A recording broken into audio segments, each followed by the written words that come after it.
Shalom. So I have been quite concerned about people playing relational aggression games and what that could do and what it is. Partially because I'm actually not very um, good or in tune to relational aggression. And I just thought that maybe talking through an example of the type of thing that it is would help clarify it for myself and for anybody else. Um, so, Chino is coming up. And to explain relational aggression and what it is, just think of the mean girls in high school playing games, right?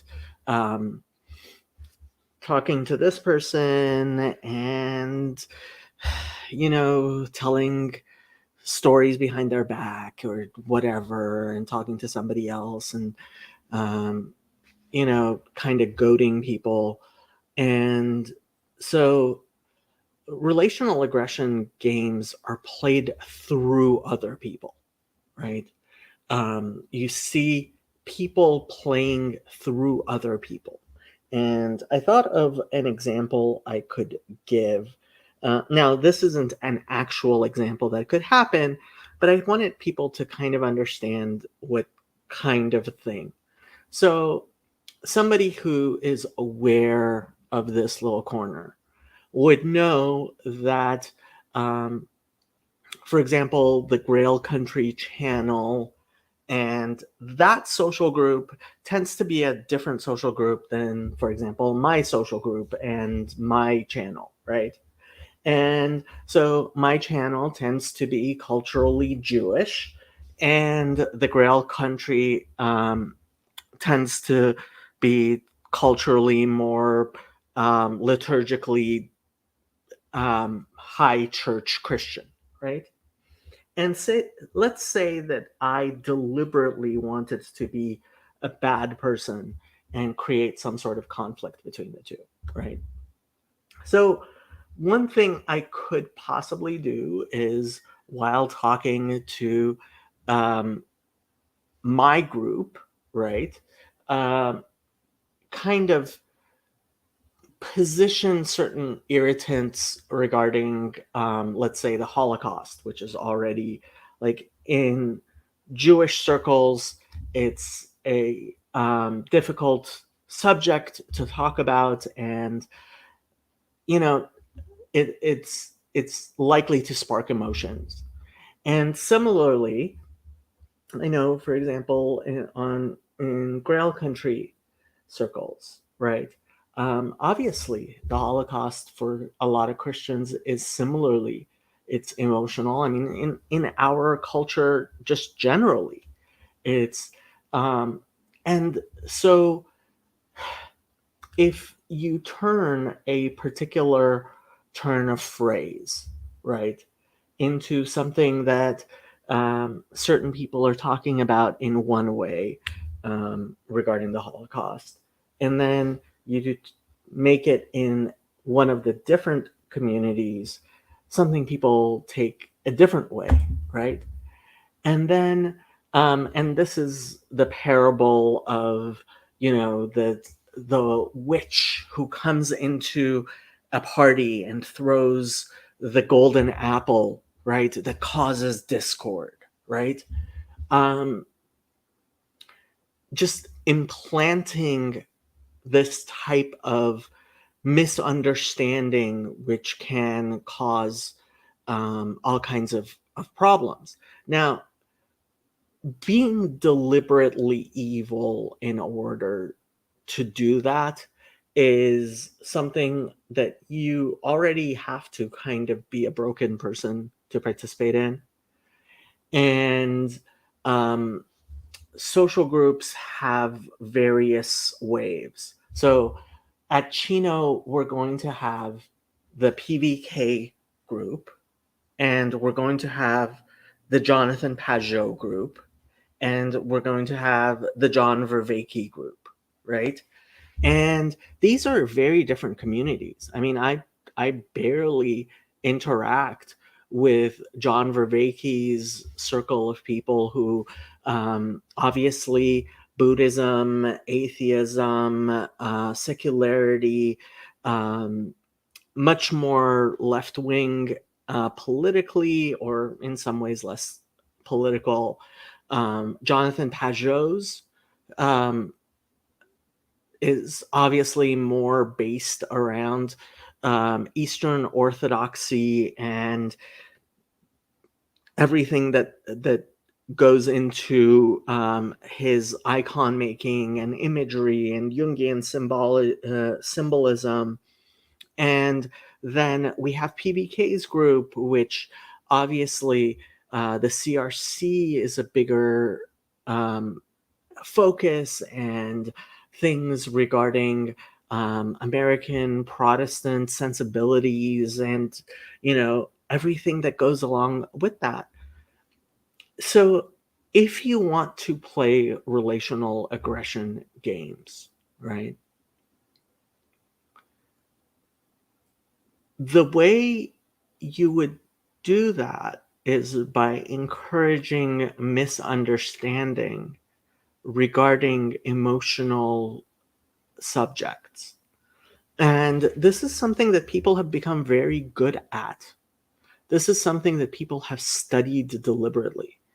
And causing ill feeling, causing um, discord, causing dissonance, causing people to fight is always easier than being a peacemaker.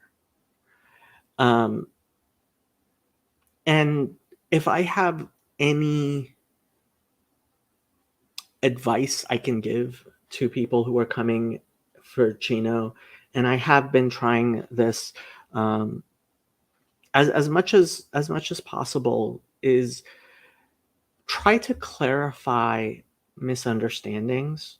Try to make sure that you are speaking in the same vocabulary as other people. Try to reach out. That's something that I've been trying to do very much so. Reach out to anybody who's coming to Chino, who may not be familiar with the vocabulary and the concepts and those things that we oftentimes take for granted and may be important to us and have a symbolism and codify certain ideas, right?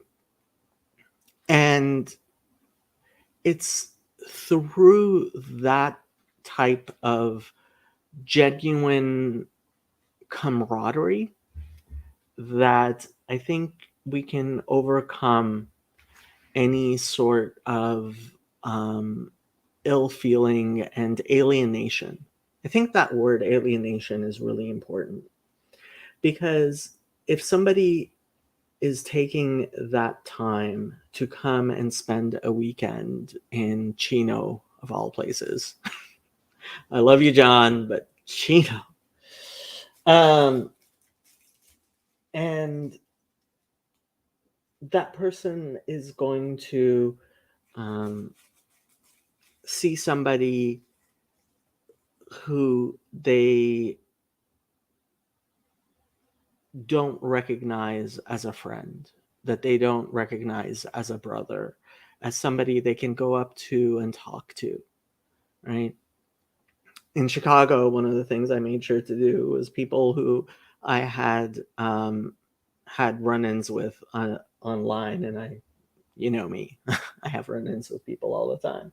Um, I deliberately made sure to invite them to sit next to me,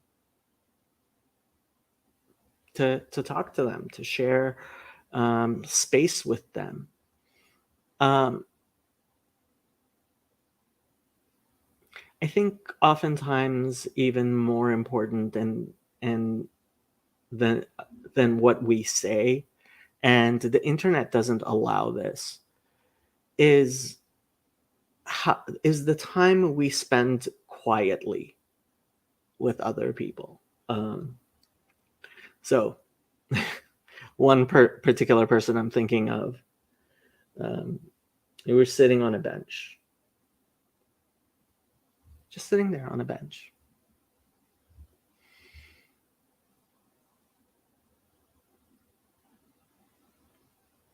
And it was a beautiful time. We didn't say anything. Well, we'd said things before and after, but when we were just sitting on a bench, we were just talking. We were just sitting next to each other. Um, and there was a squirrel, and there were some birds, and some trees, and the breeze. And being able to be with other people, um, it's something that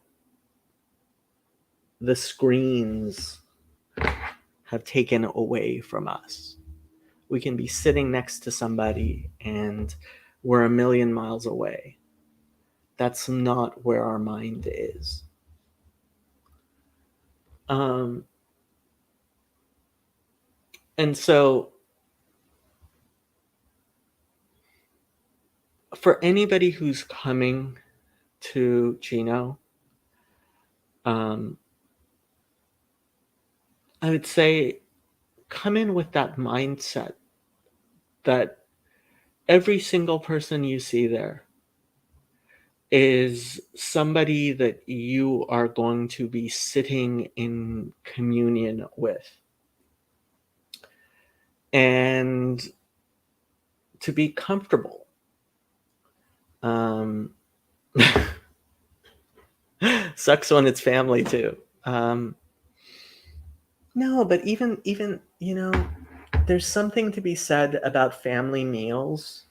Thanksgiving. Um,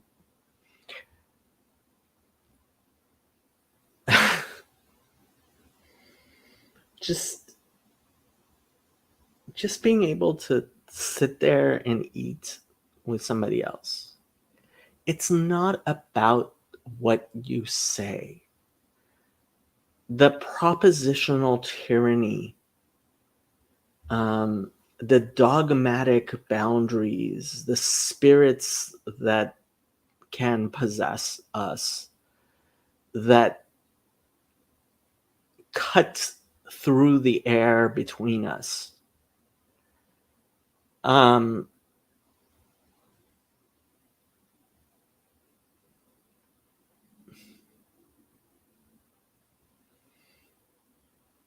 Av Echad Lekulanu. We all have one Father.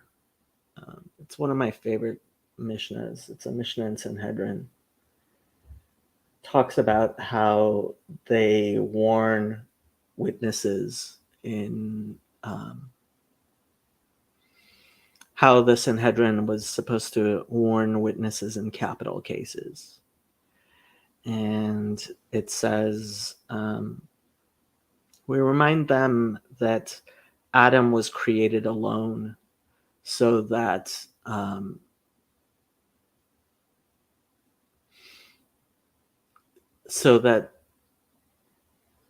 each person would realize that the whole world, Bishvili Nivra Ha'olam, that God created the entire world for me.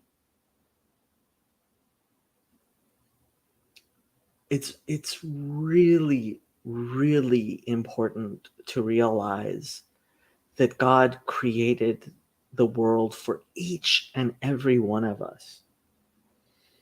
And also to remember that not one of us can say, and really, I mean, this is how the Greeks thought of it. Athens, the Athenians were the children of a different god, right? This idea of children of a lesser god. Honestly, it's one of the things that bothers me the most about the Book of Romans. This idea, when Paul talks about being adopted into the house of God.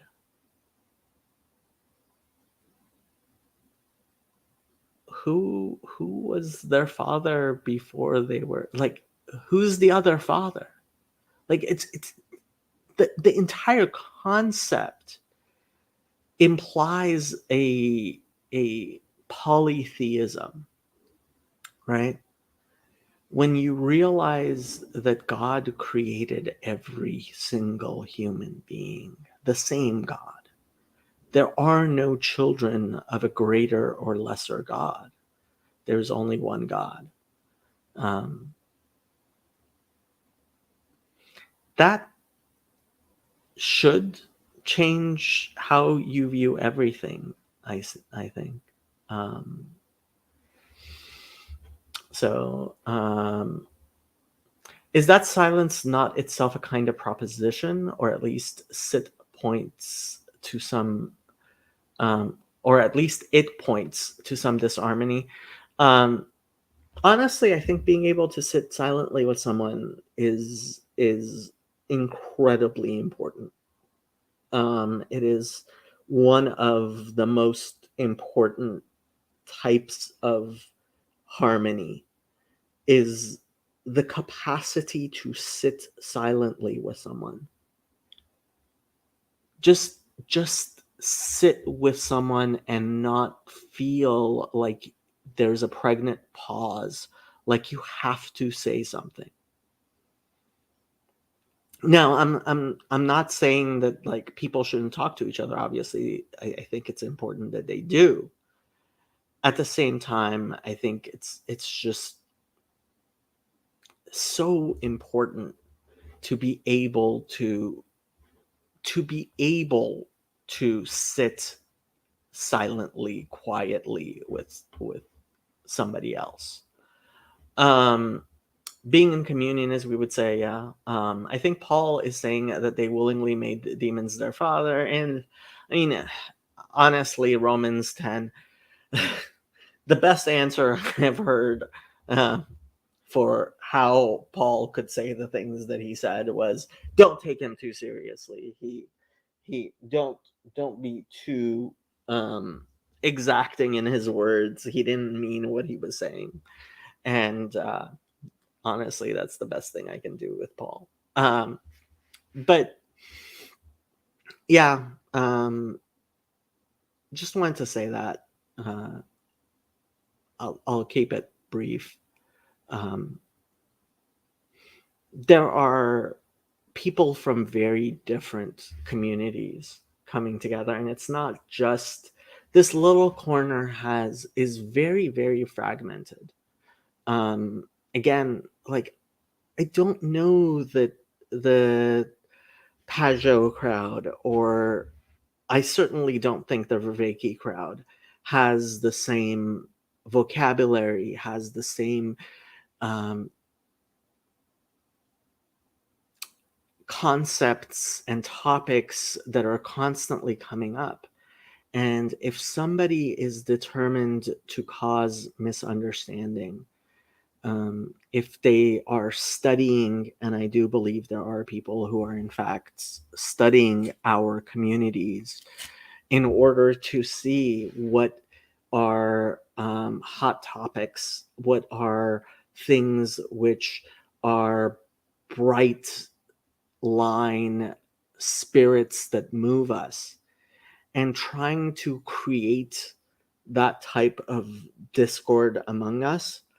Um, the best thing we can do is reach across that gulf, talk to people who are from a different community than we are, talk to people who don't necessarily share the same language as we do, um, who don't share our community, and just try to make sure that we are not allowing misunderstanding and confusion to drive us away from each other. I think Chino has, you know, Vervaeke talks about the Kairos moment. And I think he's absolutely right. This is a Kairos moment. I think there is real capacity for something um, beautiful to result in the fact that all these people from very different backgrounds are coming together to discuss what is important in this world. Um, Raj being an important one, person in that. And if we are able to create these connections with each other, if we are able to relate and create lasting um, cooperation, then this is something that I believe can change the world in a very real and permanent way. Um, and because of that, I think there are definitely people invested in making sure it doesn't happen. And be very, I would say what needs to be very clear is anybody whose name you know is not that person who's playing the really important relational aggression game. If you know that person's name, if you know that person exists, that's not the person that I'm worried about. That is not the person that I am worried about. Um, the person that I'm worried about is somebody um, sitting behind a desk somewhere, thinking that um, Eastern Orthodox Christianity could be a threat to the American way of life. That Jordan Peterson is a threat to political progress, that any number of things, that Paul Vanderklay is a threat to the ordination of women or gay marriage, and that those people from afar are looking at this community and trying very hard to figure out how to stop us from coming together. Um, and I hope we don't allow that. That is my sincere prayer, is that we will not let people drive a wedge between us. And so if you're coming to Chino, please, please, please um, contact me, especially if I'm not the type of person that you generally talk to. Um, especially if I am the last person you would want to talk to. Because if we are all talking, then that's when the spirit of discord and division will be defeated. Later.